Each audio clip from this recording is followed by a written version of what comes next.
Oke teman-teman, di sini saya akan membagikan pengalaman tentang penyakit tinnitus ya teman-teman. Penyakit tinnitus, nah siapa tahu di luar sana ada yang mengalami hal yang sama ya teman-teman. Karena setahu saya penyakit tinnitus ini tuh jarang ya teman-teman. Jarang terjadi dan penyakit ini tuh nggak jarang dialami oleh orang ya teman-teman. Nah saya udah beberapa kali kontrol di dokter dan kontrol ke dokter spesialis, itu hasilnya ya masih aja berdenging ya teman-teman. Nah nanti saya akan membagikan kronologi awal sampai akhir ya teman-teman. Dan saya juga ada ini surat dari uh, dokter THT ya teman-teman. Dokter apa namanya otologi, tes tes pendengaran lah ibaratnya tuh.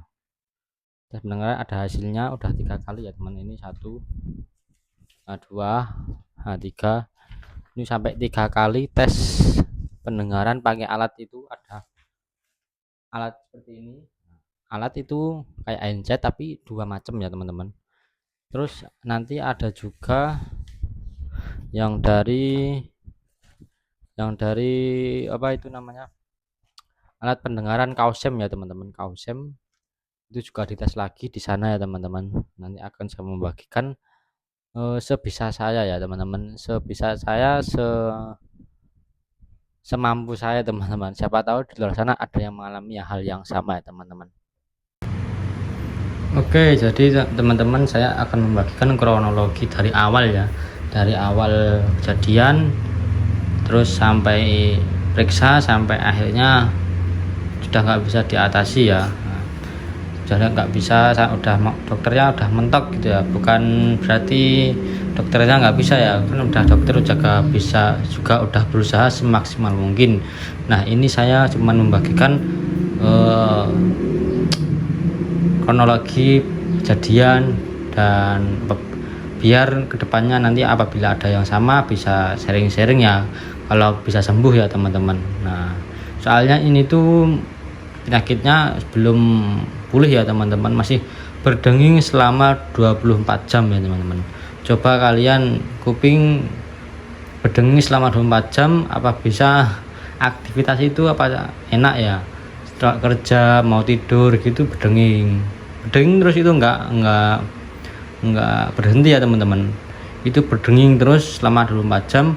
Nah itu kuping saya itu yang sebelah kanan ya, itu otomatis yang berdenging itu enggak kedenger ya, kedenger kalau pakai alat bantu dengar, tapi suaranya kecil banget. Itu di telinga itu kalau pakai alat bantu dengar, saya udah coba itu di telinga saya itu rasanya itu kayak cempreng-cempreng gimana gitu ya. Tapi yang kiri itu normal, cuman yang kanan itu berdenging selama 24 jam. Nah saya akan menceritakan kronologi awal sampai akhir ya teman-teman. Nah mungkin ini videonya nanti akan panjang ya teman-teman. Nah cuman curhat secara media online ya, buat siapa tahu ada yang di luar sana ada yang sama, nanti bisa sharing-sharing ya sama saya ya, siapa tahu bisa sembuh. Caranya gimana saya mau tanya gitu ya teman-teman. Nah ini awal dari tanggal 28 September. Nah 28 September saya ikut acara konvoy ya teman-teman nih ya. Ini 28 ya, ini 28 September. Nah ini saya ikut konvoy dan teman saya ini menggunakan motor Air King dengan knalpot brong seperti ini ya teman-teman. Nah bayangkan tuh Air King kalau dipakai knalpot standar aja udah keras banget di kuping, itu nggak enak ya teman-teman, apalagi dipakaikan knalpot setengah seperti ini. Nah di kuping itu kayak seperti dicekit-cekit gitu ya rasanya. Nah padahal teman saya yang depan ini nggak kenapa-kenapa, tapi saya malah kena.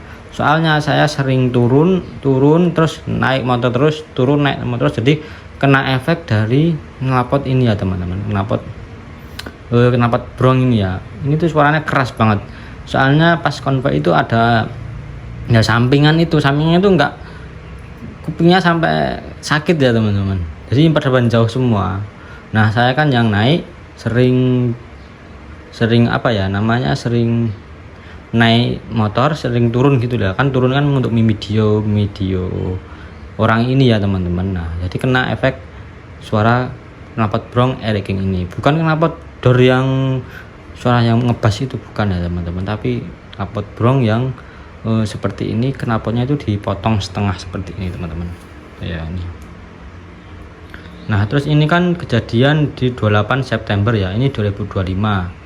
Nah lalu di hari Selasa nih ya, 28 September hari Minggu ya teman-teman, hari Minggu. Terus hari Senin itu masih belum apa-apa ya teman, belum sakit ya, yang kuping kanan saya itu belum sakit. Nah itu sakitnya di Senin tapi malam ya teman-teman, waktu malam itu udah kayak benging. Nah dulu sih pernah ya benging, tapi itu gimana ya, rasanya itu benging tapi gak lama itu hilang, denging lama hilang gitu. Cuman kata orang Jawa itu kalau denging bisa ya jadi dirasani gitu ya. Nah tapi ini beda ya teman-teman. Nah itu lanjut di Senin malam Selasa itu udah denging, mau tidur itu denging terus ya teman. Terus saya buat tidur. Nah terus paginya itu saya bangun kok berdenging terus gitu kan, denging terus kok nggak apa itu namanya, nggak berhenti dengingnya itu. Nah langsung saya periksa di tanggal 30 September. Nah ini di dokter spesialis ya, spesialis THT ini ya, soalnya di dalam kan nggak bisa moto ya, ini saya cuman di foto ini di apotek itu ada seseorang yang spesialis THT ya, ini tuh praktek dokter spesialis THT Senin Rabu Jumat Selasa Kamis Rabu Sabtu. Nah ini dokter Aryo Nugroho SP THT BKL tuh ya. Nah sini saya awal periksa ya di dokter spesialis, karena kan kalau THT di klinik biasa kan nggak bisa ya teman-teman. Saya di dokter THT. Nah lalu udah periksa, dikasih 3 jenis obat ya teman-teman tuh ya, jenis obat. Nah ini udah racaan dari dokter. Nah lalu obat ini habis, itu masih kambuh lagi ya teman-teman, soalnya kan penyakitnya ini tuh ya kan belum tahu kalau penyakit ini tuh efeknya gimana, belum tahu. Cuman dikasih obat dalam, sama ketika pas sama dokter itu dicek ya teman-teman, dicek pakai kamera kecil, dilihat bahwa dalamnya itu aman apa enggak. Nah itu saya lihat juga gendangnya itu aman. Nah tapi di balik bawah gendang itu ada gangguan, seperti sarafnya itu gangguan gitu ya. Nah lalu ini apa namanya, udah habis ya obatnya. Lalu saya kontrol lagi di tanggal 4 Oktober ya, saya catat semua ya, kronologi itu ya.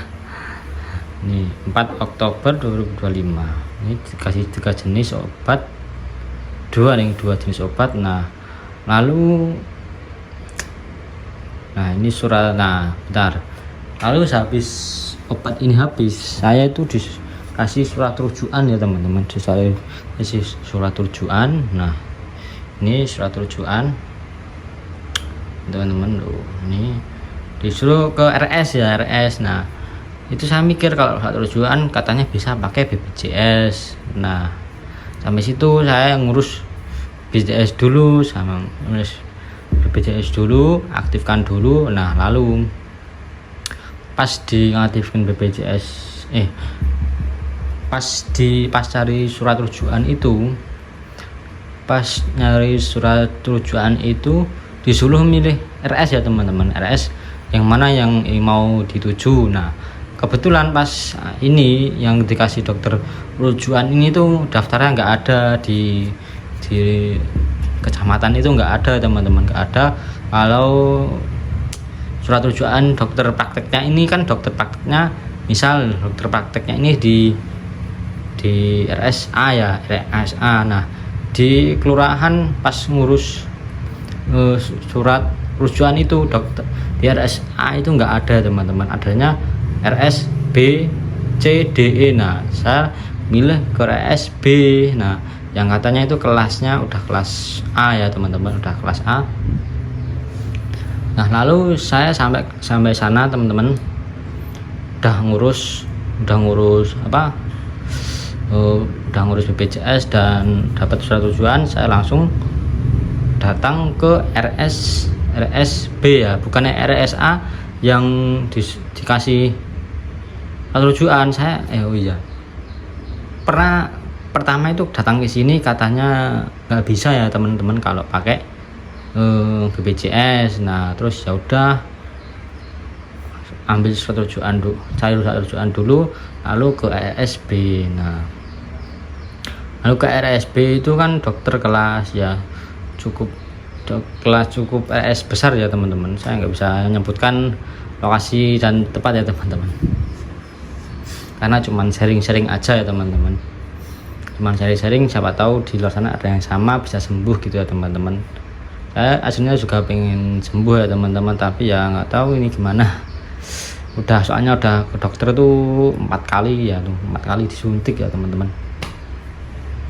Nah lalu pas ke RSB itu ke sana, nah itu sama dokternya divonis penyakit tinnitus. Soalnya pas di dokter spesialis itu nggak dikasih tahu kalau ini penyakit apa.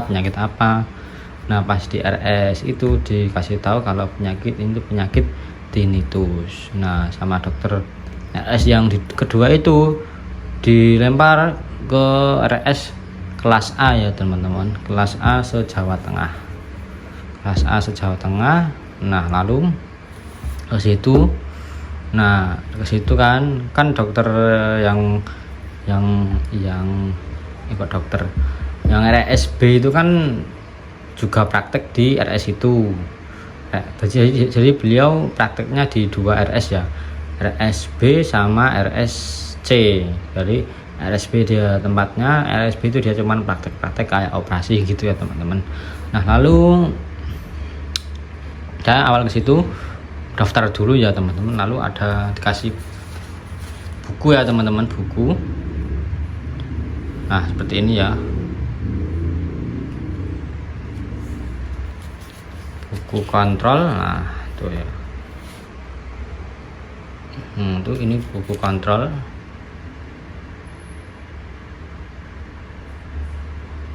Ya buku kontrol teman-teman. Buku kontrol. Nah pertama itu saya datang ya teman-teman, saya datang lalu itu antri banyak teman-teman, itu sampai 4 kali ya teman-teman, 4 kali injek namanya. Kalau di THT itu namanya injek, disuntik ya teman-teman, di dalam telinganya itu disuntik. Nah daftar terus itu nunggu lama sampai dicek-cek dulu ya teman-teman, dicek-cek dulu sama dokternya di kronologi gimana, terus lalu tes audiologi ya, tes audiologi apa itu namanya, audiometri. Oh iya audiometri. Nah bentar, audiometri ya, itu audiometri.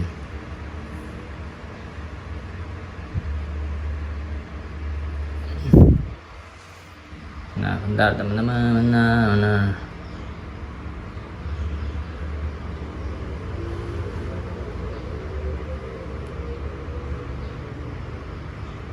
nah tes audiometri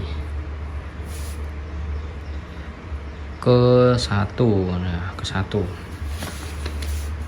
Nah ini ada 3 ya, udah sampai 3 tes audiometri itu ya. Ini audiometri tanggal 15 Oktober. Ini ada tanggalnya ya, 24 Oktober. Terus ini 8 Oktober, 8. Nah 8 11. Nah ini ada surat tes audiometri ya. Ini untuk di bagian kanannya ini normal, di bagian kiri, ini bagian kiri normal. Kan katanya dokter itu untuk pengetesan normal orang itu kalau mendengarkan di angka sini ya teman-teman, angka 40, 30, 20 ke bawah ini tuh ya ini. Nah, dan ini bagian kuping kanan ya teman-teman, jadi cuman tes pendengaran sampai sini, jadi 100 ini cuman sampai sini kan, normalnya sampai sini kan. Nah ini nggak bisa mendengar karena telinganya itu yang kanan berdenging terus ya teman-teman. Nah pas ini audiometri, ini kiri, ini kanan, jangan nggak kedenger. Udah ini teman-teman, ini ada dua, cuman sama aja ya kayaknya. Ini pertama, yang pertama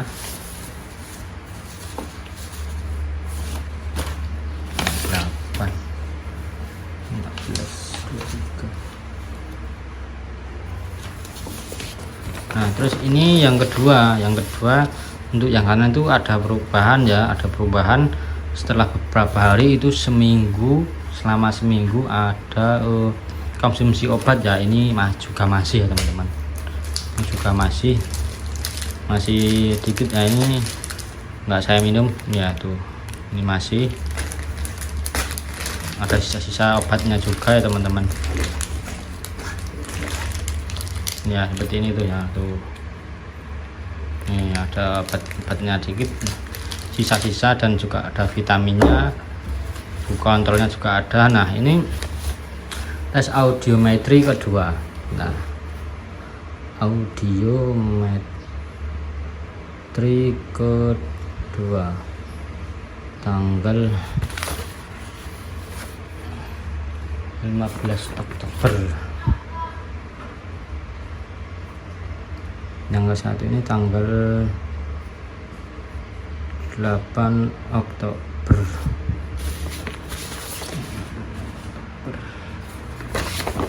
Nah ini ada perubahan ya, ini yang tanggal 8 Oktober 100, terus ini yang 15 Oktober ini sampai 80 ya, ini ada perubahan, ini dari 100 ke 80 ya teman-teman ya. Ini kan yang kanan, ini untuk audiometri kanan, ini yang kiri ya, soalnya yang kiri aman. Normalnya orang kan sampai sini 30, ini normalnya orang mendengarkan. Nah ini ada tanda tangan juga, literasi ke kiri, yang di kiri. Nah ini MHL derajat berat, nah tinnitus ini normal, yang kiri normal. Terus yang udah 2 kali kontrol, sudah 2 kali ya teman-teman, udah 2 kali kontrol. Lalu ketiga kontrol lagi, ketiga itu ada lagi audiometrinya ya. Nah ini di tanggal 24 Oktober. Nah saya catat metri ketiga tanggal 28 Oktober. Ini jaraknya itu seminggu ya teman-teman. Oktober itu kan awal tanggal 8 ya teman-teman, 8 Oktober. Lalu kedua tanggal 15 Oktober. Ini jaraknya kan seminggu, 1, 2, 3, 4, 5, 6, 7 hari, 8, 15, terus 28 ya. 28 katanya jauh banget ya, 28. Yang ketiga, kontrol ketiga, ini dapat tes audiometri lagi saya teman-teman. Nah ini yang satu, yang kedua, yang ketiga, ini juga katanya ada perubahan ya teman-teman. Pas dicek audiometri kan, sebelum periksa diinjek itu kan diinjek itu disuntik ya teman-teman, sama dokter itu disuntik. Sebelum disuntik itu dites audiometri, hasilnya seperti apa, pendengarannya itu ada perubahan apa enggak, itu sebelumnya dites audiometri gitu ya teman-teman. Nah itu kedua kan 80 nih ya, ini 80. Terus ini yang ketiga 70. Nah ini kan nggak akurat ya teman-teman, bentar nanti ada cerita lagi ya, ini bertahap dulu aja biar nggak bingung. Nah ini audiometri ketiga ada perubahan sampai 70 tuh ya, 70. Ini literasi ke kiri, MH derajat sedang berat ya. Ini tangan dokter THT. Nah ini kan ketiga kali. Terus terakhir, bentar teman-teman, ini ada buku kontrolnya juga nih ya, ini 18 tuh ya, ini asli ya teman-teman, 8 Oktober ini kontrol pertama. Terus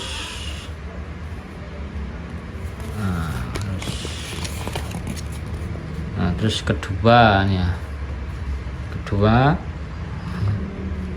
terus ketiga tuh ya, ketiga.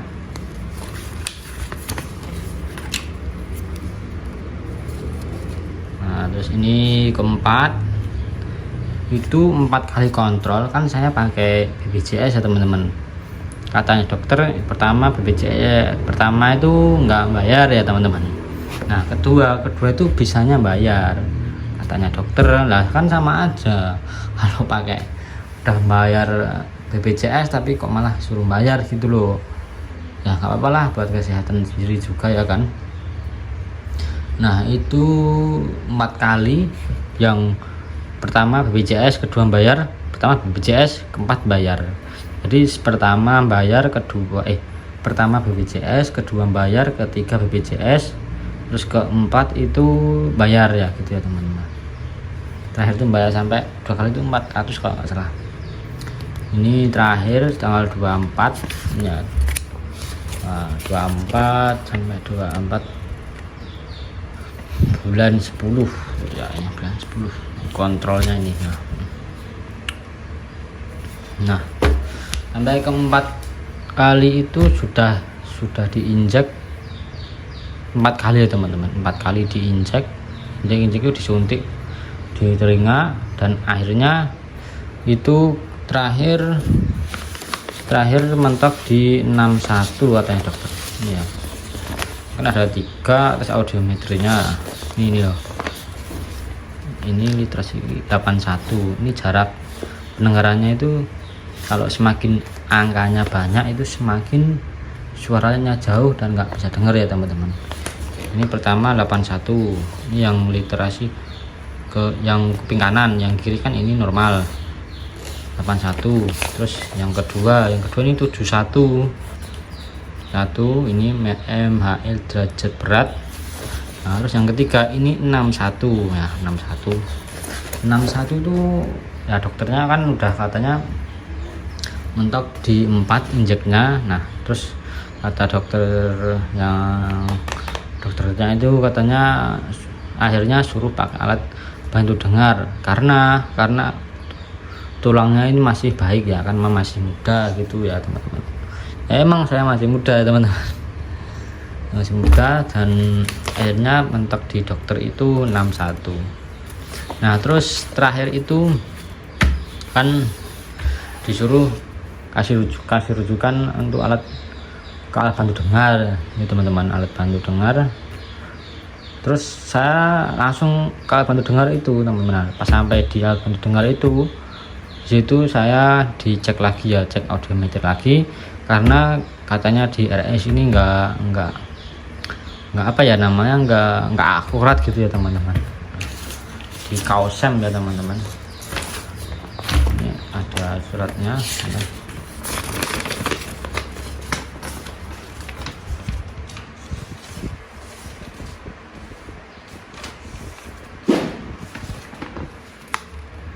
Ya di Kausem. Nah pas di sana itu saya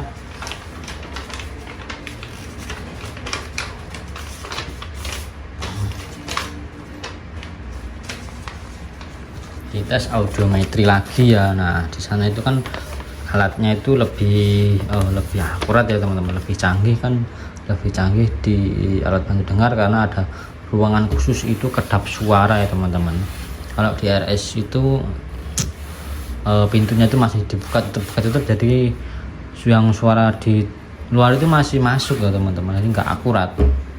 Terus yang akuratnya itu di alat bantu dengar ini, karena ya alatnya lebih canggih dan ruangannya tertutup itu ya teman-teman. Pas di situ saya kronologinya seperti itu. Nah ini untuk kanan ini normal, ini kanan normalnya kan segini orang tuh, normalnya 20, ini normal. Nah ini yang kiri ini cuma sampai sini ya teman-teman, masih jauh banget ya ini ya, 90-80 masih jauh banget nih, masih jauh banget. Normalnya segini. Nah ini segini ya, karena apa namanya, ada suara dengingnya itu sama 24 jam kan, apa enggak stres gitu apa enggak pusing ya. Memang dulu awal itu memang efeknya itu pusing, kadang pusing setengah, kadang udah ngantuk ya teman-teman, kalau kita nggak bisa kontrol pikiran juga. Terus kadang itu di jalan itu bisa nggak fokus ya, karena kan kuping tuh berdenging selama 24 jam, suaranya itu seperti nging gitu terus teman-teman, nging selama 24 jam. Bayangin ya, telinga kita ada mesin dengan suara seperti itu selama 24 jam nggak berhenti ya. Memang itu efeknya, satu, awal itu gampang ngantuk, kedua pusing sebelah, tiga pusing semua di kepala, terus keempat itu efeknya di jalan raya itu nggak bisa fokus. Kadang-kadang ya kalau saya udah terbiasa, itu nggak gas ya, nggak apa ya namanya, nggak gubris gitu ya, nggak gubris suara telinga gitu ya teman-teman. Nah alhasil pas di Kausem itu, di Kausem ini Kausem, nah itu alat bantu dengarnya kan sangat mahal-mahal. Saya waktu itu dicoba yang harga 16 juta nih ya teman-teman, 16 juta ya. Enak sih, alatnya itu kecil ya. Memang apabila orang bicara itu kedengar ya di telinga, tapi ya untuk harganya segini ya, kalau segitu ya nggak ada uang saya. Ya Allah. Apalagi di konten saya sebelumnya itu ya kena scam ya. Scam itu banyak banget ya teman-teman, bisa teman-teman lihat itu juga banyak korbannya. Sampai sekarang itu masih merajalela scamnya itu, perlu dibasmi orang-orangnya itu. Saya nggak bakal ikhlas itu ya, sampai akhirat saya tuntut itu nanti. Nah ini ada coba alat yang 16 juta, ini yang 30 juta ini nggak nyoba ya saya. Nah ini emang alatnya kecil, enak didengar ya, suara orang berbicara itu dengar ya ke telinga itu, ukurannya kecil ya. Terus paling murah itu segini ya teman, 10 juta 900. Bayangin segini ya, maklum lah, alat sekecil itu harga 10 juta ya, saya belum mampu ya kalau membeli itu ya. Nah terus alhasil ya udah mentok di situ ya, udah nggak minum obat dan nggak pakai alat bantu dengar. Jadi ya bismillah aja, perbanyak doa, perbanyak ikhtiar, perbanyak istighfar, dan minta kepada Allah Subhanahu wa taala untuk disembuhkan penyakit kita semua ya. Ya kalau enggak begitu ya siapa lagi ya teman-teman, kan ya juga Allah yang maha memberi, Allah yang maha kuasa atas segala-galanya ya teman-teman. Allah yang memberi penyakit dan Allah yang menyembuhkan penyakit. Jadi harus ingat kalau bahwa ini penyakit yang datangnya dari Allah dan menyembuhkan dengan Allah. Nah tapi kan harus juga ada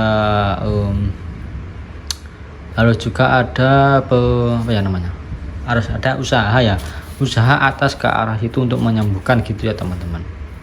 Jadi perlu banyak doa teman-teman, kan hanya Allah yang bisa menyembuhkan penyakit seperti itu ya teman-teman. Nah jadi seperti itu ya teman-teman, kronologi awal sampai akhir ya teman-teman. Ya Allah.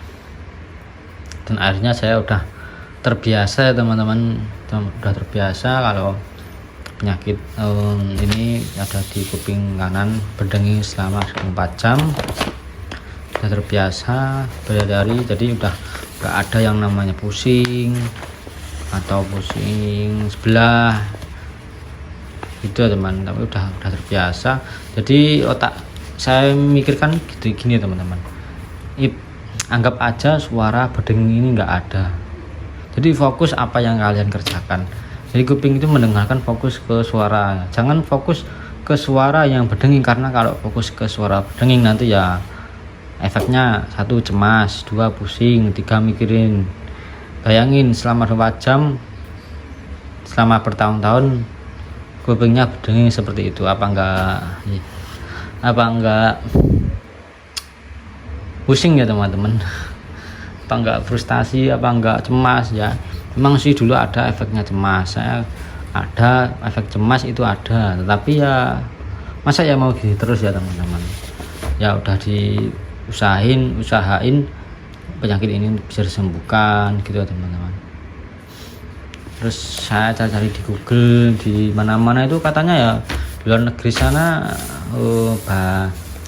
banyak ya, tapi ya begitulah internet ya, coba-coba cari itu nggak ada jawaban yang valid ya teman-teman. Nah siapa tahu saya membuat video ini ada yang sama dengan penyakit saya teman-teman. Ini saya bisa tanya-tanya bagaimana cara menyembuhkannya dan lain sebagainya ya teman-teman. Nah seperti itu aja teman-teman. Apabila ada pertanyaan-pertanyaan tentang masalah ini bisa tanya-tanya aja teman. Nah sharing-sharing aja ya teman-teman, sharing-sharing aja. Dan apabila ada yang penyakit ini bisa sembuh, saya juga bisa mau sharing-sharing ya teman-teman. Kalau ada ya, nah cukup sekian. Kalau ada pertanyaan coba kalian tanya ke kolom komentar ya teman-teman. Cukup sekian, assalamualaikum warahmatullahi wabarakatuh. Jangan lupa subscribe dan like ya teman-teman.